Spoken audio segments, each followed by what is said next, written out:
미국에서 한인들이 가장 많이 거주하고 있는 LA의 통합교육부 교사 노조 UTLA 소속 교사들이 지난 14일부터 파업에 들어간 가운데 오늘 현재까지 통합교육부 측과 LA시 그리고 교사 노조 간 협상이 진통을 겪고 있습니다.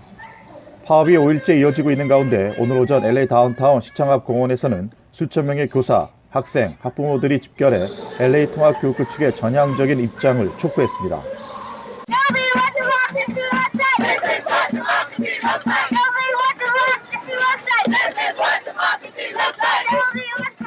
찰스 H. 김 초등학교의 한인 교사들도 파업 시위에 동참해 더 많은 학생들이 더 나은 교육을 받을 수 있도록 하기 위해 싸우고 있다는 것을 보여주기 위해 힘을 보태고 있다고 말했습니다. 파업을 통하여서 저희 교사들도 정말 너무나도 교실 안에서 학생들을 만나고 싶고 가르치고 싶지만 더 나은 교육을 위해서 그리고 앞으로 우리 학생들이 초등학교, 중학교, 고등학교까지 10년이 넘는 생활 동안 이 퍼블릭 스쿨 시스템 안에서 함께 교육을 받아야 하고 자라야 하는데 더 이상 아이들이 희생양이 될 수는 없기 때문에 이렇게 나오게 됐습니다.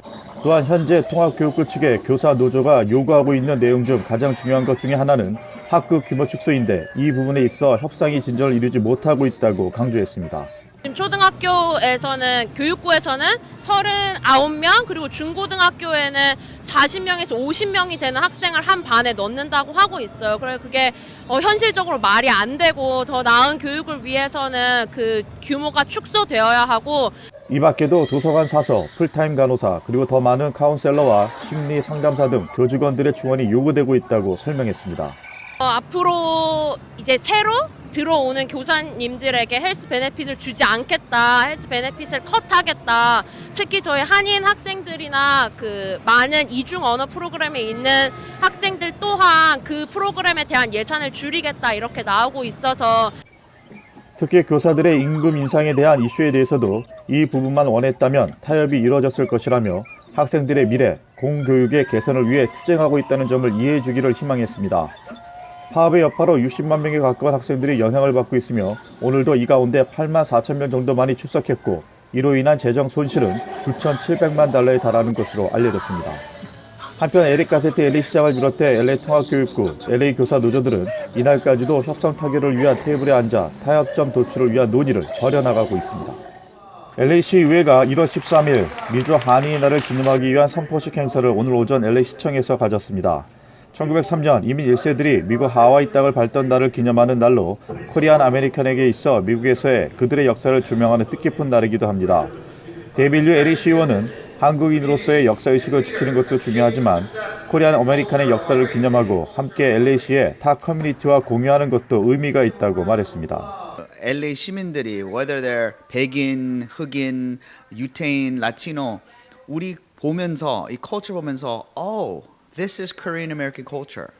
배우면서 so they don't feel it's something foreign. It is not foreign. This is human life. 그래서 이런 거 sharing하는 게 중요하다고 생각합니다. 허버 웨슨 LA시 의장도 LA시의 다양성은 무엇보다 중요하게 여기는 가치라며 미주 한인의 날을 매년 기념하는 것도 그런 의미에서 한인 커뮤니티의 공로를 인정하기 때문이라고 설명했습니다. LA시 의회에서는 지난 2004년 1월 13일 미주 한인의 날 선포식이 처음 열렸고 2005년에는 연방 상하원에서도 결의안을 만장일치로 통과시켜 미 전역에 이날이 공식화된 바 있습니다. 미셸 박스트의 오렌지 카운티 슈퍼바이저가 공화당 한인으로는 처음으로 대통령 아시안 태평양 자문위원회 공동위원장으로 임명될 것으로 보입니다. 백악관은 어제 미셸 박스틸 슈퍼바이저를 비롯해 총 12명의 아시안 태평양 자문위원회 자문위원을 발표하면서 미셸 슈퍼바이저를 공동위원장에 임명할 것이라고 밝혔습니다. 미주 한인사회 정치력 신장의 상징인 미셸 슈퍼바이저가 이번에 트럼프 대통령이 임명하는 자문위원장에 공식 임명된다면 향후 연방하원 도전에도 중앙당 차원의 지원을 받을 수 있는 입지를 쌓을 수 있을 것으로 전망됩니다. 한편 트럼프 행정부의 일레인 차오 교통부 장관도 내각에서 아시안 태평양 자문위원회의 공동위원장으로 임명할 뜻을 밝혔습니다. LA 총영사관이 오늘 고 송호균님의 훈포장 전수식을 거행했습니다. 김한중 총영사는 가족을 대표해 고인의 손자인 송기열님께 표창을 전수했다고 총영사관 측은 설명했습니다. 고 송호균님은 세크라멘토와 LA 등지에서 대한인 국민의 활동 등을 하며 1917년부터 1945년까지 여러 차례 독립운동 자금을 지원했습니다. 대한민국의 독립을 위해 국내외에서 활동했던 모든 애국 선열들께 다시금 경의를 표한다고 김한중 총영사는 밝혔습니다. 한편 LA 총영사관은 미국으로 여행 온 한인 부부가 한인타운 인근 박물관 라크마에서 차량 내 물품을 털린 사례가 있어 한인들에게 주의를 당부했습니다. 남가주에 본사를 둔 한인은행들이 한국 고유의 명절인 설날을 맞아 무료 송금 서비스를 실시합니다. 뱅크 오브 호프는 은행 고객들에 한해 오는 29일부터 2월 5일까지 한국, 홍콩, 중국, 베트남, 대만으로 송금이 가능하고 송금 한도에게는 제한이 없다고 밝혔습니다. 한미은행도 고국의 가족, 친지들과 훈훈한 정을 나누도록 오는 28일부터 2월 4일까지 한미은행 개인 계좌 고객에 한해 한국, 홍콩, 중국, 베트남, 인도, 그리고 파키스탄에 무료 송금 서비스를 제공한다고 설명했습니다. 송금 액수는 제한이 없습니다. 유니티뱅크 또한 2월 1일부터 8일까지 은행 고객에 한해 무료 송금 서비스가 가능합니다. 송금 대상 국가는 한국만 해당됩니다.